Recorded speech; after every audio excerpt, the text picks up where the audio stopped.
ഈ ഓരോ 30 വയസ്സിലും മനുഷ്യൻ ഈ ഗുണങ്ങളൊക്കെ കാണിക്കും. ആദ്യത്തെ 30 വയസ്സ് കുതിരയുടേതാണ്. ഓട്ടവും ചാട്ടവും. ഈ കുതിരകൾക്ക് എതിർലിംഗത്തോട് വലിയ ആകർഷണമാണ്. അങ്ങനെയുള്ള ആകർഷണങ്ങളൊക്കെ ആയിട്ട് കുതിരയുടെ സ്വഭാവമായിട്ട് മനുഷ്യൻ 30 വർഷം പോകും. അത് കഴിയുമ്പോഴേക്കും കഴുതയുടെ ആയുസ് തുടങ്ങുകയാണ്. കഴുതയുടെ ജോലി ഭാരം വലിക്കുക എന്നുള്ളതാണ്.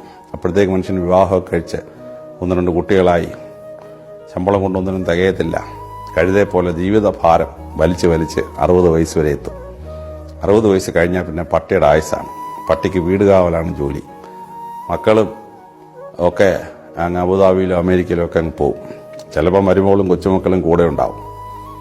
ഈ വീട്ടിലെ 60 വയസ്സ് കഴിഞ്ഞ ആളുകൾക്ക് വീട് കാവലാണ് ജോലി. വൈകിട്ട് വീടിന്റെ കതകും ജനലൊക്കെ അടച്ചിട്ടുണ്ടോ, വേലക്കാരി വല്ലതും മോഷ്ടിച്ചുകൊണ്ട് പോകുന്നുണ്ടോ, കൊച്ചുമക്കളുടെ നോട്ട്ബുക്കൊക്കെ തുറന്നു ആരുടെയും പ്രേമലോചന തിരിപ്പുണ്ടോ, ഇങ്ങനെയൊക്കെ എല്ലാവരെയും കാത്ത് 90 വയസ്സാവും. അത് കഴിയുമ്പോൾ മൂങ്ങയുടെ ആയുസാണ്. വല്യപ്പനും വല്യമ്മയും കിടപ്പിലാവും.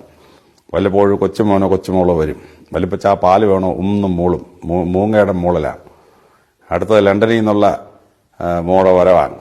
വല്യമ്മച്ചി പായസം വേണോ, മൂളും. മൂങ്ങയുടെ മൂളിലാണ്. മൂളി സിദ്ധി കൂടുമെന്നാണ് മഹാഭാരതത്തിൽ പറഞ്ഞ പ്രസിദ്ധമായ കഥ.